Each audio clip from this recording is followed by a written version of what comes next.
Hola, bienvenido a tu programa Caminando con Dios. Yo soy la profeta, pastora Corey Gómez de la Iglesia Avance Global. Gracias nuevamente por estar con nosotros. De verdad, siempre es de bendición compartir contigo y siempre en el nombre de Jesús nuestra oración es que podamos ser una bendición, pero para traer revelación. Somos una congregación, somos un ministerio que ha sido establecido en esta ciudad para poder equipar al cuerpo y que el cuerpo pueda impactar las naciones de la tierra.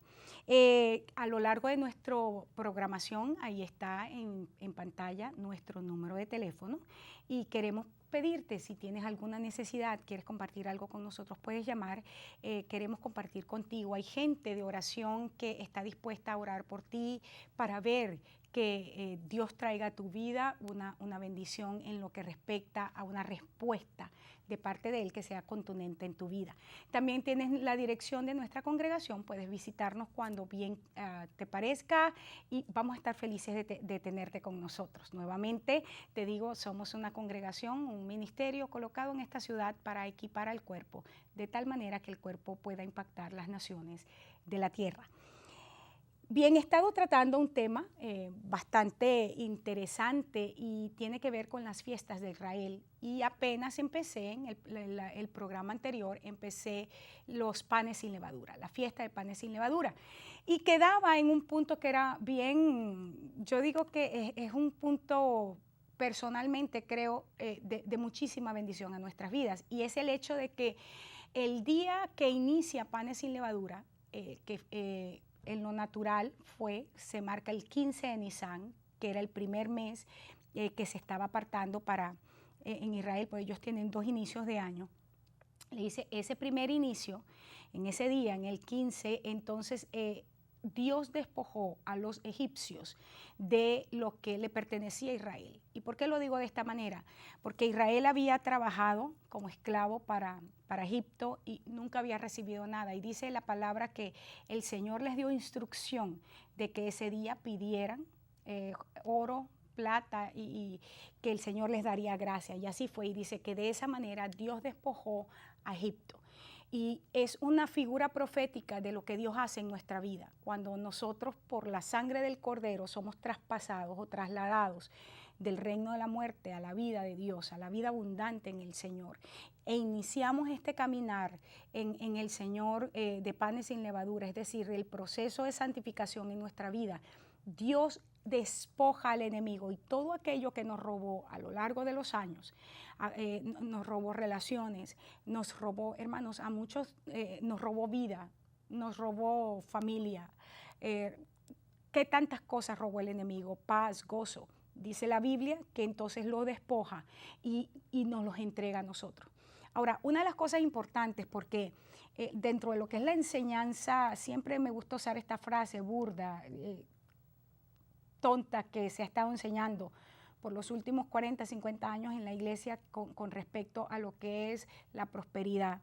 Y no porque yo no crea en la prosperidad, yo creo en la prosperidad, creo en que Dios quiere entregarnos a nosotros recursos, pero cada cosa que el Señor nos entrega tiene propósito.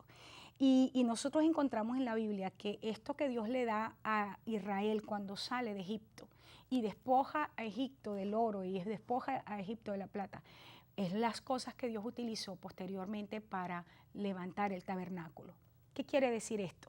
Que aquello que Satanás te robó, en ese proceso ahora de caminar en Dios y Dios empieza a restaurar tu vida y Dios empieza a procesar tu vida, Dios empieza a santificarte y la santificación, déjame decirte, no es un vestido, la santificación no es cara lavada, la santificación no es no ponerse perfume, santificación significa que voy entendiendo que soy apartada para propósitos especiales. Ser santo significa que somos gente diferente, que ha sido apartada por Dios porque tiene propósitos especiales para con nosotros.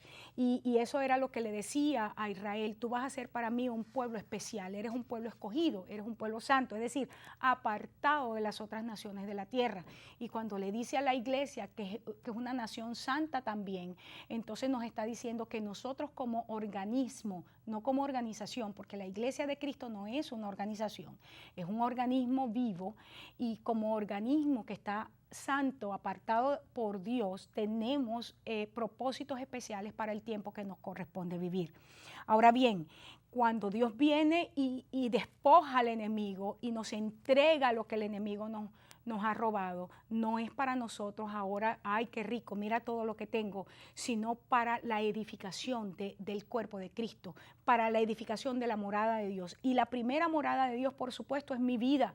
¿Por qué? Porque yo soy esa primera tierra que es restaurada, esa primera morada que es levantada, pero también tiene que ver con la morada de Dios con respecto a lo que es mi familia, con respecto a lo que es mi comunidad, con respecto a lo que es aún el cuerpo extendido, esa primera parte que es la congregación donde estoy establecida.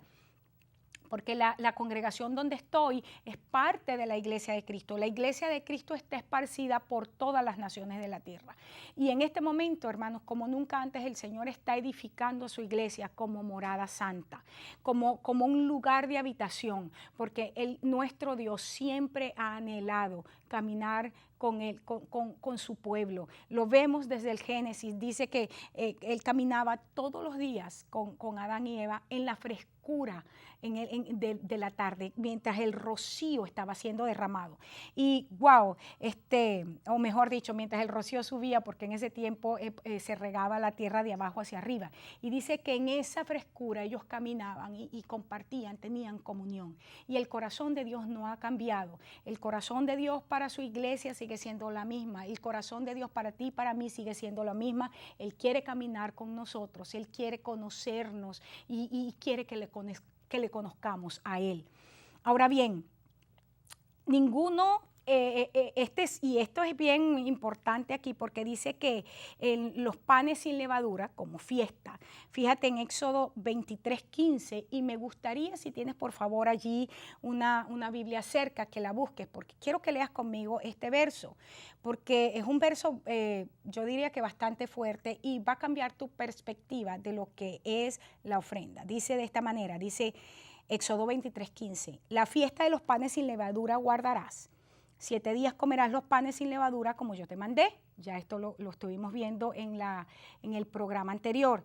Dice, en el tiempo del mes de Abib, que es el mismo Nisán, porque en él saliste de Egipto y ninguno se presentará delante de mí con las manos vacías. Esto es, aquí en este pasaje está hablando que en este proceso de panes sin levadura, que como te vuelvo a repetir, es ese proceso de santificación y de purificación en la vida del creyente.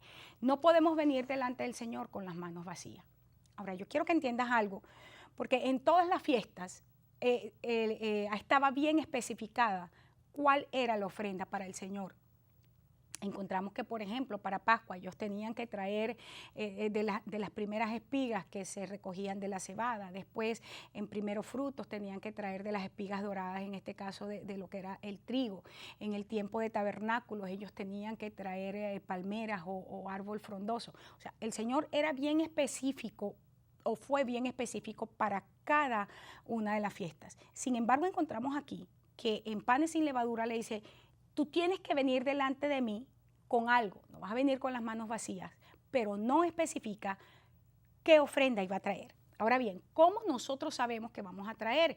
Y decía yo en estos días enseñando en mi mesa de mentoreo al respecto, decía que uno de los conceptos más terribles que se ha metido dentro de la iglesia es, y de hecho había una canción por ahí, hay una canción por ahí, dice que con manos vacías vengo a ti, no tengo nada que darte.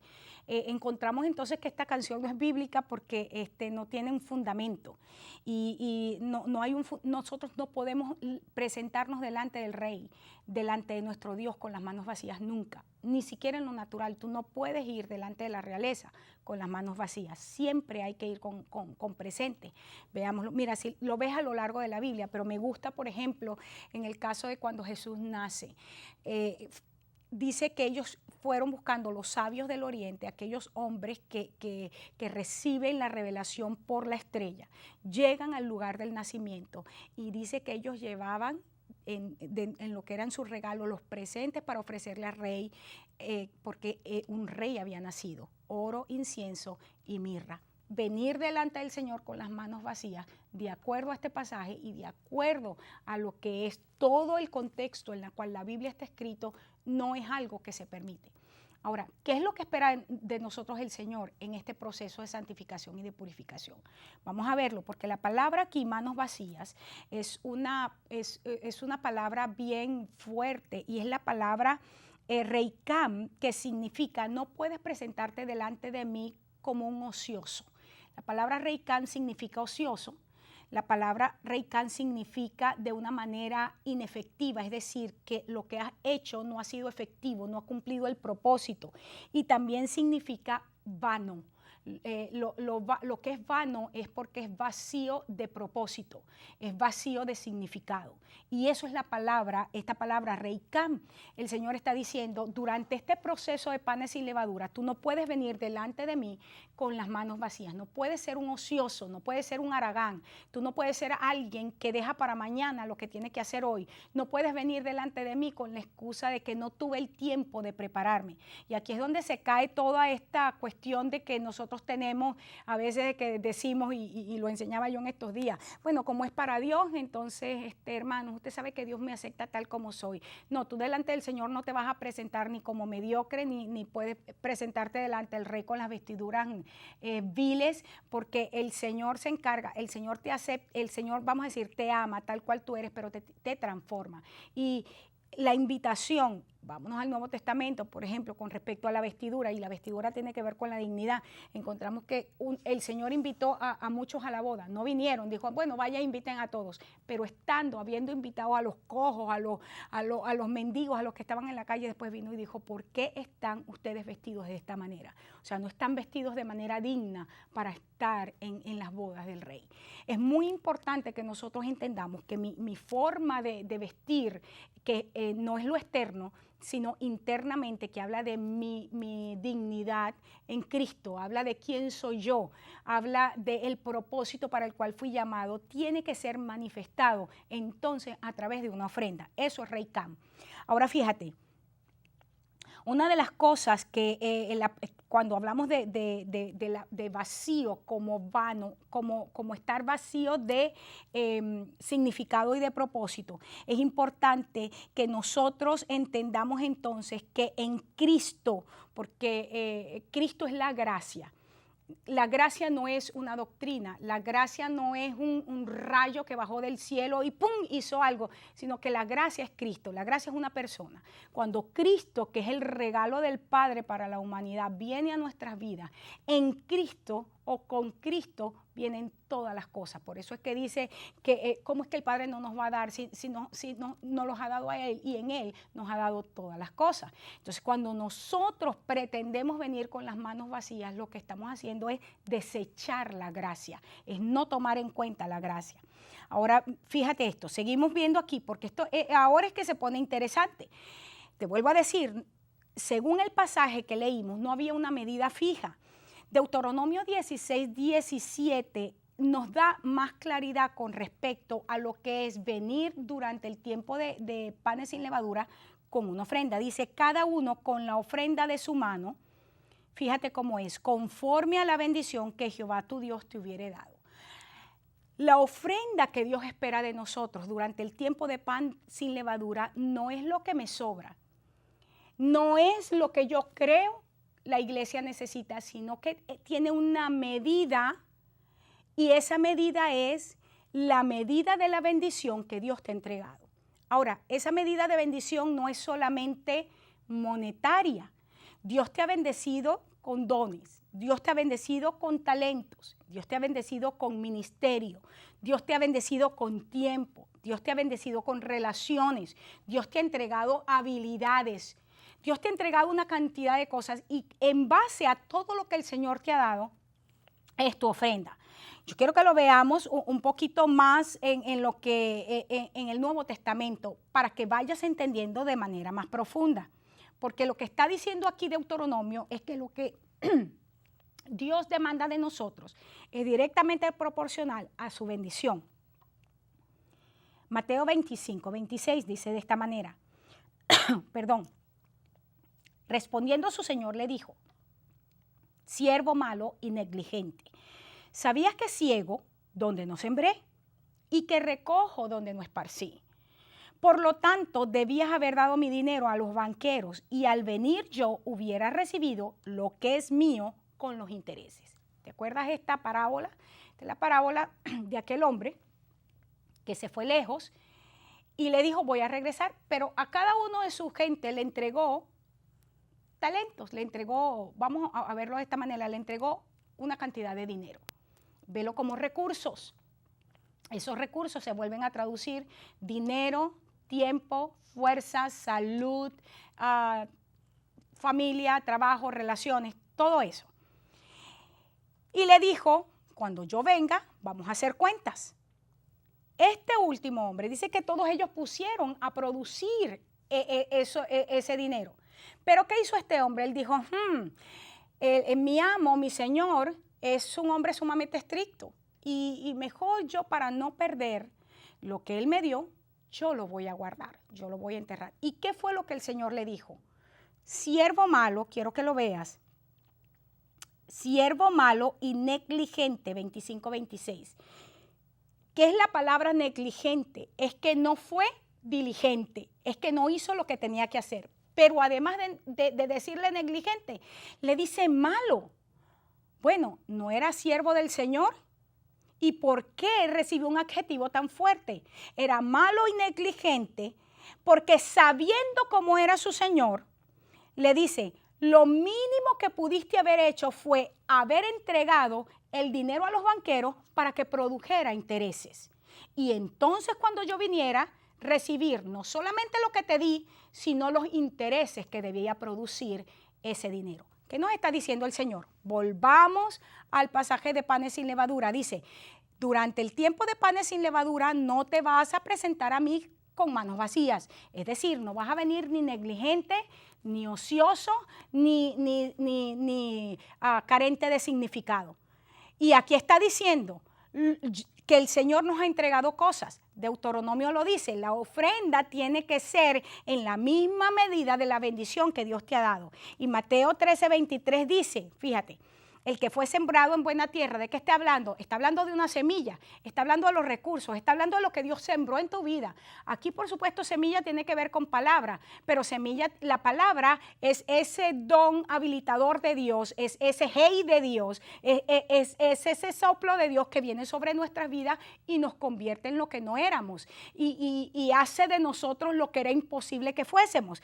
Y dice, cuando siembra en buena tierra, ¿qué es lo que sucede? Esto es el que oye y el que entiende. Cuando tú oyes y tú entiendes, o sea, Dios te da a ti una bendición y tú estás entendiendo la bendición de Dios, tú estás prestando atención a esa bendición y entonces como resultado de oír y de entender lo que Dios está sembrando, lo que Dios te está entregando, tú produces un fruto. Y este fruto viene a 100, a 60 y al 30 por uno. Es decir, hay diferentes medidas. Y esta medida de fructificación es lo que indica entonces cuál es el nivel de tu ofrenda. Ahora bien, ¿qué tipo de tierra eres tú? La pregunta que el Espíritu Santo está haciendo en este momento es ¿qué tipo de tierra eres tú? ¿Cuál es el tipo de mentalidad que tú tienes? Cuando viene el Señor por su Espíritu Santo y siembra en ti una palabra, cuando el Señor por su Espíritu Santo siembra en ti una visión, siembra en ti un sueño, te entrega los recursos para que tú veas ese sueño, esa visión cumplida. ¿Qué estás haciendo con lo que Dios te dio? Y es aquí donde la mayoría de los predicadores de este tiempo se quedan cortos porque piensan que solamente es suficiente con que tú vengas y entregues una ofrenda por una palabra profética, entregues una ofrenda de pacto para recibir una bendición. Y se olvidan que aquí está hablando más que de dinero, está hablando de todo lo que nosotros somos integralmente. Él nos dio, fíjate esto, el Señor fue tan tremendo, abarcó tanto en nosotros. Por eso que Pablo dice, ¿cómo me voy a salir yo del amor de Dios? No puedo subir porque Él es más alto, su amor es más alto. No me puedo ir por debajo porque es tan profundo, es tan ancho. O sea, el amor de Dios es tan inmenso que no me puedo salir del amor de Dios. ¿Y qué nos dio en su amor? Nos dio una muerte para morir. porque en Cristo estoy juntamente crucificado. No vivo yo, sino que vive Cristo en mí. Y lo que ahora vivo en la carne, lo vivo en la fe y en la esperanza del Hijo de Dios. Pero no solamente me dio una muerte que yo no podía vivir primero, sino también me dio una vida que no podía vivir. Es gracias a la obra de Cristo que hoy yo puedo ser lo que soy. Y me gusta siempre recalcar lo que Pablo dijo. Pablo era un hombre que era un asesino. Primero fue un Saulo, o sea, Saulo fue un asesino, fue un legalista, fue un religioso, fue un hombre que se ensañó contra la iglesia. Y sin embargo, lo que Saulo en lo natural era imposible de ser porque su mente estaba completamente enraizada en una enseñanza fariseica, se convierte en la gracia del Señor y por la gracia del Señor en un apóstol de nuestro Señor Jesucristo con señales, milagros y prodigios, y se convierte en este hombre que escribe de una manera tan fructífera, tan prolífera, las cartas paulinas que conocemos hoy, la gran parte del Nuevo Testamento, y no solamente sembró el evangelio en prácticamente todo el mundo conocido de su tiempo, en lo que era el mundo gentil, sino que entonces a través de esas cartas todavía hoy nosotros estamos siendo edificados en la gracia del Señor. Es tremendo lo que Dios hizo en la vida de este hombre, y siempre pienso qué es lo que el Señor está haciendo en nuestras vidas, qué es lo que el Señor está haciendo en tu vida. Cuando tú y yo desechamos la gracia y nos aferramos a frases tales como de esta manera soy yo y así me quedo, cuando nosotros por análisis legalistas y te digo en el momento profético que estamos viviendo, estamos mirando cómo los Esaú se están levantando, enemigos del pasado. Escúchame, Esaú era hermano de Jacob, también era descendiente de Abraham, y sin embargo dice la Biblia que a Jacob amó, pero a Esaú lo desechó. Es decir, que hay gente que viene dentro del linaje que está siendo desechado en este momento. ¿Por qué? Porque siguen con sus principios legalistas y están haciendo, y como no tienen nada contra qué venir contra los siervos de Dios, buscan cosas para tratar de herirlos. Y este es un buen momento para yo declarar en el nombre de Jesús, en contra de los Esaú, en contra de los enemigos del Señor y en contra de todos aquellos que están queriendo ver a los siervos del Señor, que no encuentran manera de qué culparnos, pero tratan de buscar de qué culparnos, de que el Señor viene en su juicio y los toma. Ahora, yo sé que el juicio del Señor, y gracias a Dios por eso, es un juicio de bendición, aunque hace morir tu carne. Y yo declaro en el nombre de Jesús que los enemigos del pasado que se quieren levantar en este tiempo en contra del pueblo de Dios son esparcidos y no queda de ellos memoria. Así lo dice David, y yo no tengo más gracia que David. David dijo en el Salmo 24, perseguí a mis enemigos y los alcancé. Perdón, en el Salmo 18, perseguí mis enemigos y los alcancé.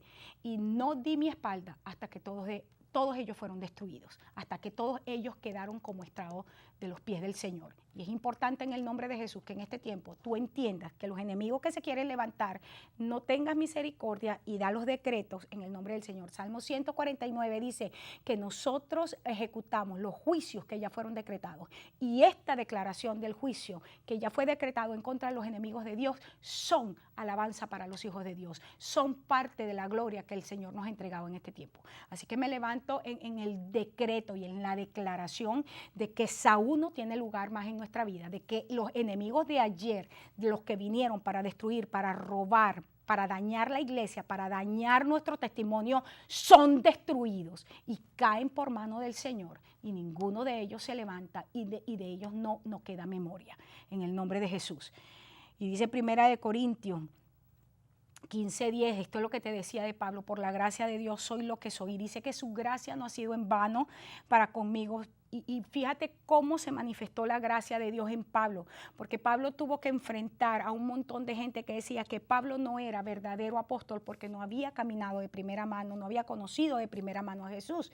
Y encontramos aquí a Pablo defendiendo su ministerio apostólico y dice, la gracia es lo que hizo que yo me convirtiera en apóstol del Señor. Y la gracia ha sido tal en mi vida que he trabajado, fíjate lo que dice, más que todos ellos, más que todos los apóstoles. Aquí se está refiriendo a todos esos 11 apóstoles que quedaron, que habían caminado con Jesús por 3 años y medio. Dice, yo que no caminé con Jesús en ese tiempo, sin embargo, la gracia que vino sobre mi vida, que es la revelación de Cristo, cuando se encontró conmigo, o cuando yo me encontré con ella, mejor se ha dicho, en camino a Damasco, y me tiró del caballo y me ensegueció, esa gracia vino a mi vida y trabajó de tal manera que hoy yo puedo decir, decía Pablo, que he trabajado más que todos los apóstoles juntos.